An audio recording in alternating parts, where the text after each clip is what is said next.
Hey guys, thanks for tuning in. I have a brand new Datalooper template for you all, and I'm going to go through how it works and what it does, and then we'll dive right into it. So I'm going to show you the config software first, and if you've never used the config software, it's pretty straightforward. You can just select the button up in this middle area, and then you can select the controls that you want, and you just click and it'll add one, and you can control basically all the parameters within each control. So the original Datalooper template, everything is oriented in rows left to right, and this just basically changes things to vertical. So it also changes a little bit about how the record, overdub, stop, and clear work. So let's just go column by column. So right now, this column 1 is going to correspond to Datalooper 1. Column 2 will be number 2, and column 3 will be 3. The global controls are still on the right-hand side. So what's different about this is there's a new command parameter here that says command if looper playing. And this was added to give you a little bit more granular control over what's happening after you do your initial recording. So the way this is set up, the first time you hit this button, it will record, and then the second time you hit it, it'll stop the recording and play the loop. But then the third time you hit it, rather than overdubbing right away, it will stop. And then overdub is actually on a long press here.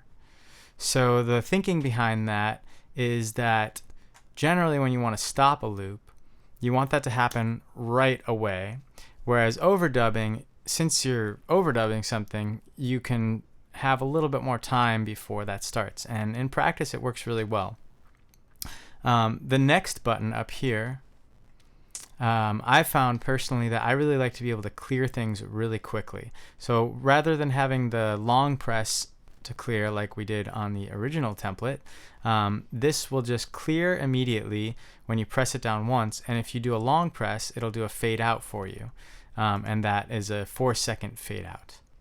Then this top button, if you do a hold, it will do an undo for you, but if you just tap and press the button, it will solo this loop.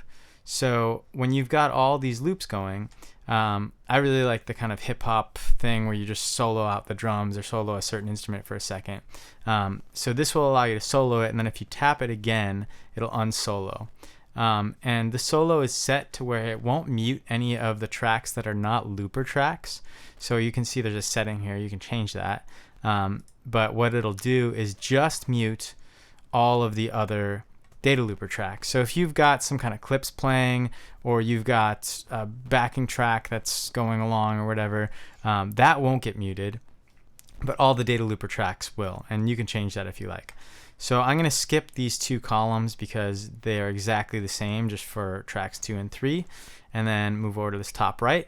This should be familiar because it's the same as the original default, where basically when you press, it will clear, and then when you long press, it'll enter new session mode, which if you don't know what that is, there's a whole nother tutorial video on how to use that.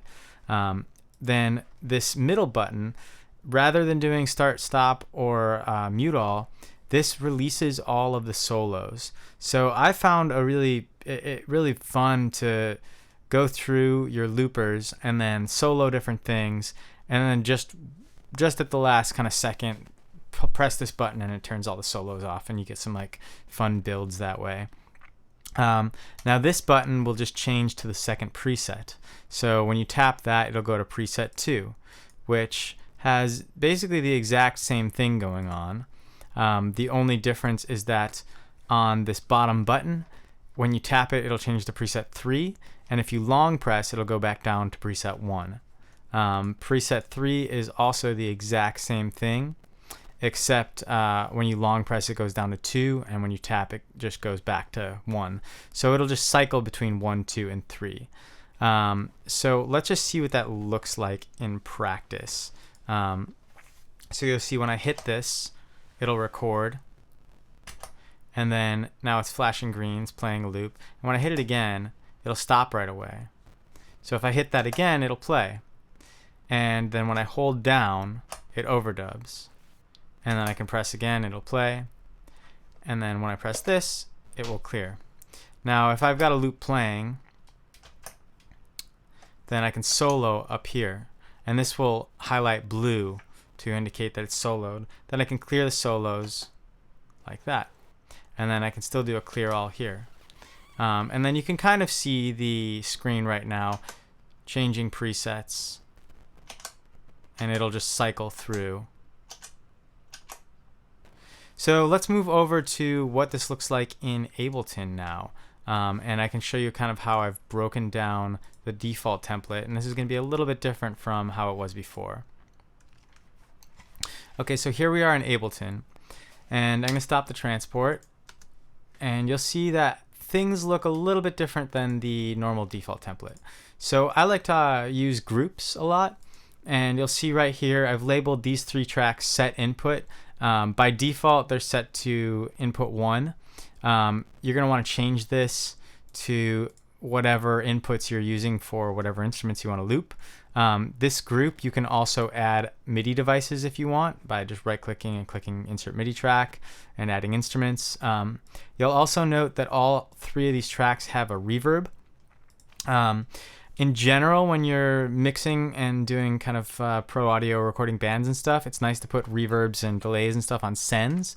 But the disadvantage of that is that when you loop that track, the effect then doesn't get looped. So this way, the Ableton Reverb's pretty resource friendly, and this way it will also be sending the reverb, which is just mixed in a little bit, to the looper. Now this group will group all of your instruments together, and I currently have it off just so there's no feedback or anything. I'm going to leave that set to where it says unmute and set input, so that's going to be, you're going to have to do that when you open this up. And then this audio then is sending to all the looper tracks. So you can see here 1 through 9, and the audio is getting taken from that group, the instruments group. Now, one thing I like to do in some of my larger sets is create multiple groups. So if this is all my live instruments or something, I can create another group that's all my MIDI instruments, and then send this to loopers 4 through 6. So for example, I could go like this, just say this now has the 25 group set as the input. I'm going to let you do that if you want to fiddle around with it. But for now, all of the loopers are taking the signal from this group. So then the loopers are basically the same. The only thing that you should know is that down here, input to output is set to never. And what this means is that basically you won't hear anything from these tracks unless they're looping. So all of your monitoring is going to come through this group. And you'll see this is on auto, so as soon as I turn this on, you would hear the audio through these tracks. But you won't hear it through the looper tracks. Once the loopers have a loop, you'll hear the audio through them, and it will come out.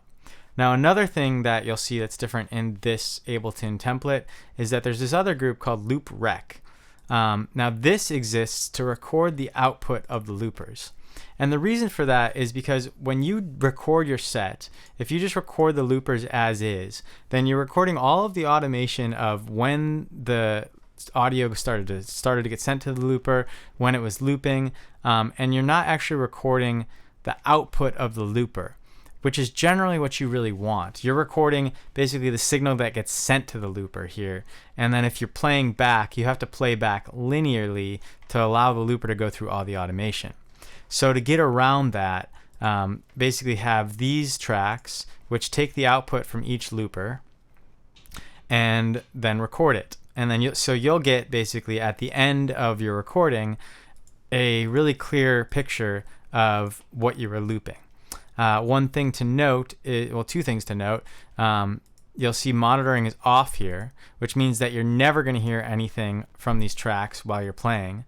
And that also, when you're playing back, I recommend muting this looper bus so you don't get any duplicate sound and just listening to this loop record and your and your inputs here. So that is basically it, and I hope this is helpful.